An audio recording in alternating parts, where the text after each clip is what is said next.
සමනල වැව පුරවන්නට බෙලිහුල්ලොය ගලා ඇවි. ආදර කඳු තරණය කර දෙහදක් අද වෙන්ව ගිහින් සුවඳ හදේ රඳවලා යන්න ගිහින්. ආයුබෝවන් තෙරුවන් සරණයි. ඉතින් අද අපි ඇවිල්ලා ඉන්නේ සුන්දර බලංගොඩ ප්‍රදේශයට. ලස්සන ස්ථානයක්. සමනල වැවට යන මාර්ගය. ඉතින් ඇත්තටම ලස්සන සමනල වැව. සමනල වැව පිළිබඳව ලස්සන ගීතයක් තමයි ඒ. ඉතින් ඇත්තට මේ බලංගොඩ ප්‍රදේශය මුල් කරගනිමින්. ඉතින් ඇත්තටම අද දිනේදී ඔබට තවත් සුවිශේෂී වීඩියෝවක් රැගෙන තමයි මේ සූදානම. බලංගොඩ මුල්ගම තිබෙන ලස්සනම ස්ථානයක්. මේ තමයි මුල්ගම ඉහළ වලව්ව. මුල්ගම ඉහළ වලව්වට යන මාර්ගය තමයි මේ තිබෙන්නේ. රාජසිංහ රජුරුවන් සැඟවිලා කියලා මේ ස්ථානයේ කියනවා.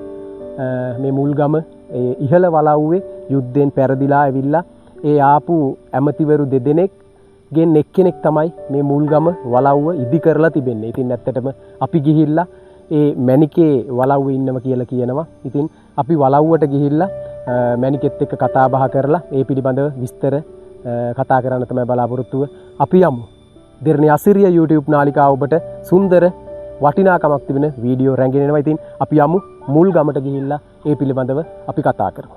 දෙරණිය අසිරිය YouTube නාලිකාව මගින් අපි සුවිශේෂී සුන්දර ස්ථාන හොයාගෙන ගිහිල්ලා ඔබට ඒ පිළිබඳව ගවේෂණාත්මක විස්තර ලබා දෙනවා. ඉතින් ඇත්තටම අදත් ඇවිල්ලා ඉන්නේ සුන්දර සුවිශේෂී ස්ථානයකට. මේ තමයි බලංගොඩ ඓතිහාසික ප්‍රදේශය. ඉතින් ඔබට බලංගොඩ ගැන කතා කරන විට අපි දන්නවා මේ ප්‍රදේශය තමයි ලස්සනම ප්‍රදේශයක්. ඇත්තටම ඒ වගේම තමයි මැණික් වලට වටිනාකමක් තියෙන ප්‍රදේශයක්. ඉතින් ඇත්තටම ඒ වගේම කියන්න ඕනේ අපි අහලා තියෙන විදියට ලෝකයේ මුල්ම ගම තමයි මේ ගම්මානය.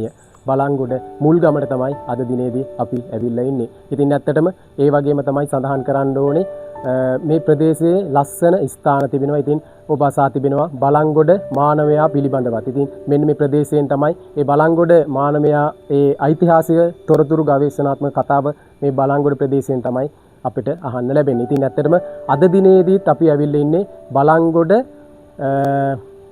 වටිනාකමක් තියෙන වසර ගණනාවකට වටිනාකමක් තියෙන මේ මුල්ගම ප්‍රදේශයට තමයි අපි ඇවිල්ලා ඉන්නේ. ඉතින් ඇත්තටම මුල්ගම වලව්වකට තමයි අපි ඇවිල්ලා ඉන්නේ. ඉතින් අපි මැණිකේ ඉන්නවා. අපි ඒ පිළිබඳව ගිහිල්ලා මැණිකෙත් එක්ක විස්තරාත්මකව කතා කරමු. මේ වලව්වේ වටිනාකම මොකද්ද? වසර කීයක වටිනාකමක් තියෙනවද? මේ වලව්වේ වටිනාකම අපි මැණිකෙත් එක්ක ගිහිල්ලා කතා කරමු. අපි ගිහිල්ලා යමු මේ පැත්තට. ගිහිල්ලා කතා කරමු. සුබ අලුත් අවුරුද්දක් වේවා. එසේම වේවා කියලා ප්‍රාර්ථනා කරනවා. ඇත්තටම අපි අද ඇවිල්ලා ඉන්නේ දෙරණිය අසිරිය YouTube නාලිකාව මගින් මේ බලංගොඩ ප්‍රදේශයට. බලංගොඩ මුල්ගම ප්‍රදේශයට තමයි ඇවිල්ලා ඉන්නේ. ඇත්තටම වසර ගණනාවක් පැරණි වලව්වකට. අපි ඇත්තටම විස්තර කතා කරමුද මැනිකේ මේ පිළිබඳව? පොඩ්ඩක් අපිට විස්තර කියන්න. සාමාන්‍යයෙන් දන්නවා එච්චර හොඳකට දන්නේ. ඔව්. මේ කොළඹ කටුගේ නම් දිනවලු ලිපියක්. මේ වලව්ව පිළිබඳව. ඒ කියන්නේ දැන් අවුරුදු අපි දැක්ක මෙතන එන තැන ගලේ තියෙනවා 1000 නුවරින් යුද්ධෙන් පෙරදිලා රජුරුව. ওই රජුරුව කියන හරියකට රාජසිංහ රජුරුව යුද්ධෙන් පෙරදිලා ඒ මුල්ගම කියන කොටසේ නුවර දිනවනේ මුල්ගම කියලා. ඔව් ඒ දෝලාවෙන් ඇමතිවරු දෙන්න ඇවිල්ලා තියෙනවා. ඇමතිවරු දෙන්න උස්සගෙන. යුද්ධෙන් පෙරදිලා දෝලාවෙන් ඇමතිවරු දෙන්න උස්සගෙන ඇවිල්ලා තියෙනවා. ඒ ඇවිල්ලා ඉන්න අතරේ මේ වාසේ පල්ලෙහාම පොඩි ගයක් හදාන ඉතින් හැංගි එන්නේ පොඩි ගයක් හදාන ඒ ඉඳලා තියෙනවා ඒකේ. ඒ ඉන්න අතරේ තමයි මේ ගේ හදලා තියෙන්නේ. මේ වලව්ව හදලා තියෙන්නේ. ඉතින් ඊට පස්සේ තමයි වලව්ව කියලා නාමෙත් ගියේ. ගහ වලව්ව. ඇත්තටම වසර සාමාන්‍යයෙන් අතන ඉලතන ගලේ තියෙනවා මම ඒක පෙන්නන්නම්. 1805 පස්වෙනි මාසේ. පහ නේද ගලේ කොටලා තියෙන්නේ. 815 කියලා අපි කියනවා. කීයද දන්නේ නැහැ. ඉතින් තොන සෝදලාරිනේ වැලි පිටලානේ.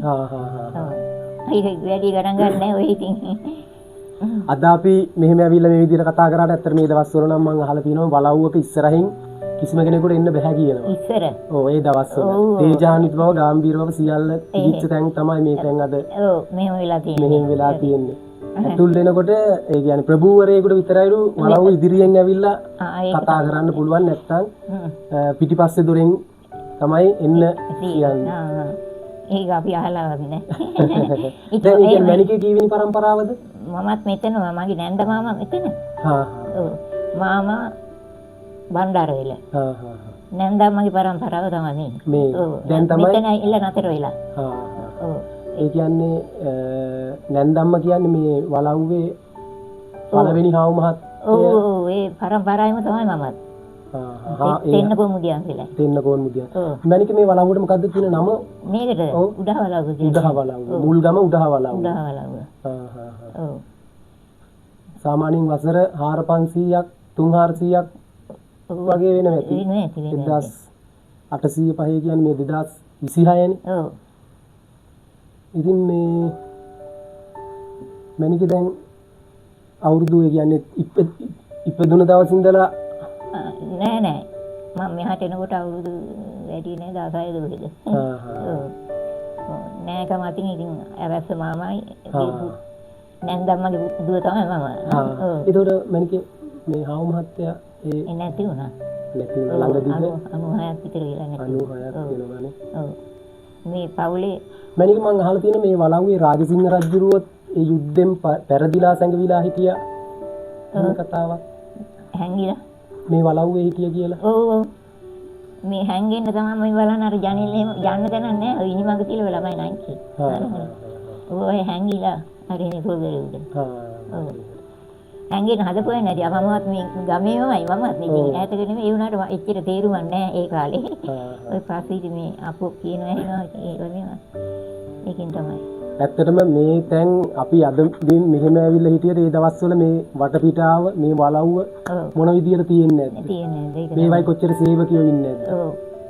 ඒ වගේ තැනක් තමයි ඇත්තටම මැනිකේ රචනයක් හරි ඇත්තටම කතා කරන්න ලැබුණ එකත් ලොකු සතුටක් මේ ප්‍රදේශයට ඇවිල්ලා අපි ඇවිල්න්නේ බලංගොඩ ප්‍රදේශෙට ඉතින් වටිනාකමක් තියෙන මම උඹට පෙරස් සඳහන් කරා මුල්ගම කියන්නේ මම අහලා තියෙනවා ලෝකයේ පළවෙනි ගම්මානය කියලා කියනවා මේ මුල්ගමට ජන විහාරය ඒ වගේම තමයි බලංගොඩ ප්‍රදේශයේ මැණික් වලට සුවිශේෂී වටිනාකමක් තියෙන ප්‍රදේශයක් ඒ වගේම තමයි මේ ප්‍රදේශයේ තව තියෙනවා වැව අපිට මේ සමනල වැව මේ උඩහ සමනල වැව තියෙන්නේ ඔව් මේ පෙත්තේ අර පාර තියෙන මෙහාට හැරෙන පාර උඩහ පාර ඒ වගේම බලංගොඩ මානවයා ගැනත් තොරතුරු තියෙනෙත් මේ ප්‍රදේශයෙන් අපි අහලා තියෙනවා. ඒක තමයි. ඉතින් ඇත්තටම අපි ඉදිරියේදී තවත් වීඩියෝ කිහිපයක් ඔබට ගෙනෙන්න සූදානම් මේ බලංගොඩ ප්‍රදේශයේ ඉඳලා අපි මැනික චුට්ටම් මේ තව දෙයක් තමයි මෙන්න මේ අලිහක්කක් මෙතන තියෙනවා කියලා. අලිහක්ක ඉස්සර ඉඳන්ම ඒක මේ ගේ පාළුවට තිබ්බනේ. හා. ඉතින් අහගන්න කියාගන්න කෙනෙකුත් නැහැ මේ මම හිතන්නේ මේ එක්ක මොනවා හරි දිනුවක්වත් තියනවද දන්නේ නැහැ යනවනේ ඉතින් රජුරෝ. ඔව්. මම අහලා තියෙනවා මැනික ඇත්ත ඔය කියන්නේ ගාම්භීරත්වය පෙන්වන්නේ ඒ වගේම ලෙඩ දුක් ඔව් ඒ කියන්නේ ඔක පෑගිලා ඇතුල් වෙනකොට කෙනෙක්ට ගෙදර තියෙන වලව්වේ තියෙන ලෙඩ දුක් ඒ වගේ දේවල් ඇති වෙන්න එහෙම තියෙනවා කියලාත් මම අහලා තියෙනවා නේද ගාම්භීරත්වය හැම ගෙදරකම ඔය වගේ දෙයක් දකින්න නැහැනේ නැත්නම් හැම ගෙදරකම අලියක්ක් තියෙනවනේ තියෙනයි දැන් මේ පරණ ඒ කාලේ ඉඳන්ම ඔය අලියක්ක තියෙනවා මෙතනනේ ඔව් ඉතින් ඇත්තටම අපේ ලංකාවේ වටිනා වලව් තිබෙනවා ඉතින් අද දිනේදීත් අපි මේ සුන්දර තැනකට තමයි ඇවිල්ලා ඉන්නේ. අපි පොඩ්ඩක් ඇතුළට ගිහිල්ලා ඒ පිළිබඳව පොඩ්ඩක් බලමුද? බලන්න. ඇතුළ කරුවලයි. මෙන්න මේ අලිහක්ක තමයි මම කිව්වේ ඇතුල් වෙන තැනම මැද හරියට මුළු අස්ස මැද තියෙන්නේ. ඒක පාගල තමයි අපිට ඇතුළට යන්න තියෙන්නේ. ඒ වගේම තමයි තව දෙයක් පෙන්වන්නම්. මෙන්න මේ උළුවස්ස. ඔව්.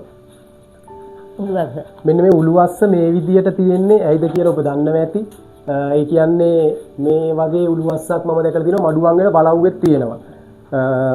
කෙනෙක් ඇතුළට උළුවස්සෙන් ඇතුළට යනවා නම් අපිට යන්න වෙන්නේ මෙහෙම ඔළුව නමලා. ඒ කියන්නේ වලව් ඇතුළට අපි යද්දි අනිවාර්යෙන් මෙතනින් ඔළුව නමන ඕන කෙනෙක්. ඒක තමයි ඒ දවස්වල වලව්වේ තියෙන සුවිශේෂී දෙයක් තමයි මේ වගේම උළුවස්සක් මඩුවන් වෙන වලව්වෙත් අපිට දක්නට ලැබෙනවා. ඉතින් ඇත්තටම මැනික මේ මොනවයින්ද කොස්ලි වලින් හැමදේම කොස්ලි. ඒකනේ ඉතින් ඔක්කොම කොස්. ඔක්කොම කොස්. හා මේ වහලේ අර ඉස්සරහ තේන අතරින් දාලා දෙන පොල් පරාල. හා මේ කොස් ඔක්කොම. මේ මෙතන එක දිගටම තියෙන යටලියක් තමයි තියෙන්නේ කොස් යටලියක් නේ. ওই පැත්තේ කුස්සිය කඩා වැටිලා. ගේ පාළුවට තිබුණානේ. හරි.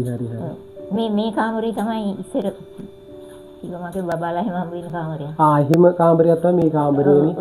ඒ කියන්නේ දරුවෝ බබාලා ලැබෙන්නේ මේ කාමරේ. යන්නේ නේ ඉස්පිතාල ආරෙන්නේ නෑ. නැහැ. මේ අර මෙතන වහලා තිබ්බේ.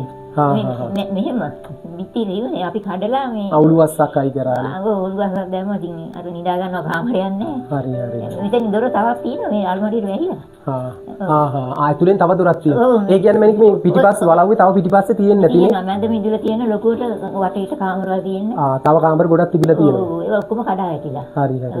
ඒවා මටවත් දකින්න ලැබුණේ නැහැ. ඒ කියන්නේ තව මේ විශාලයෙන් ගොඩක් විශාල තිබිලා තියෙනවා මේ වලව්ව. වටේටම කාමරවල. කාමර තිබිලා තියෙන්නේ. කියන්නේ ඊයටුව උයන්න කියන්නේ හැලි වලන් දාන්න යකට වරු දාන්නේ මේ කාමරවල තියෙනවනේ. ඔව්. ඒක ඔක්කොම මැනික එතකොට මේ වලව්වේ මුල්ම ඒ හාවු මහත්තේ නම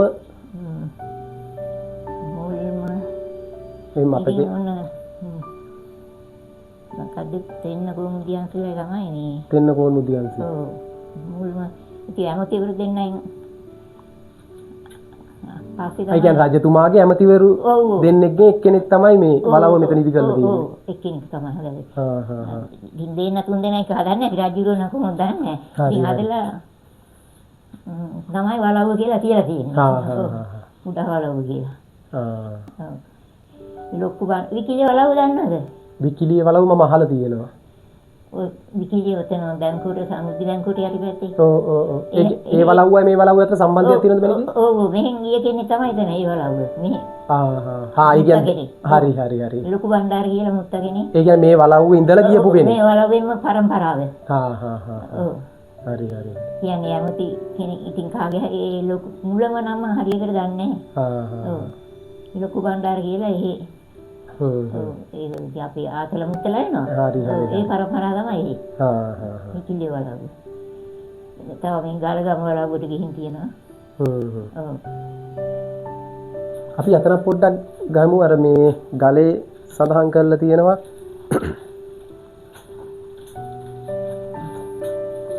අපේ පුතා නම් ඉන්නවුරු පැත්තේ කතා කරන්නේ දැන්. අයියා විස්තර දන්නවත් ඇතිනේ. මෙන්න මෙතන තමයි සඳහන් කරලා තියෙන්නේ 1800 ඔව් ඒ කාමරේ 1805 5 කියලා සඳහන් කරලා තියෙනවා මේ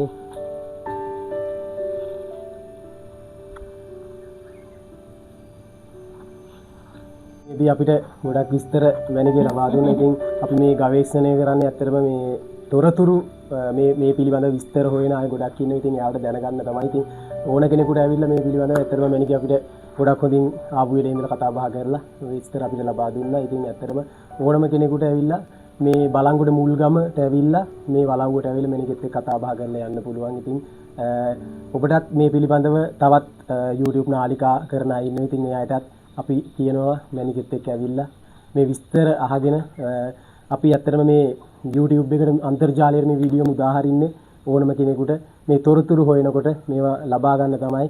ඉතින් මැනිකේ මේ ඇත්තටම නිදුක් නිරෝගී සුවය ප්‍රාර්ථනා කරනවා. තව වසර ගානක් ජීවත් වෙන්න මේ එසේම වේවා පුතාලට පොඩි දෙන්නෙකුත් එක්ක යන්නේ තියෙන්නේ. එහෙනම් මැනිකේ අපි ගිහින් එන්න. කිසිම ලෙඩක් දුකක් නැතුව සතුටින් ඉන්න ලැබෙන්න කියලා ප්‍රාර්ථනා කරනවා. අපි ගිහින් එන්න.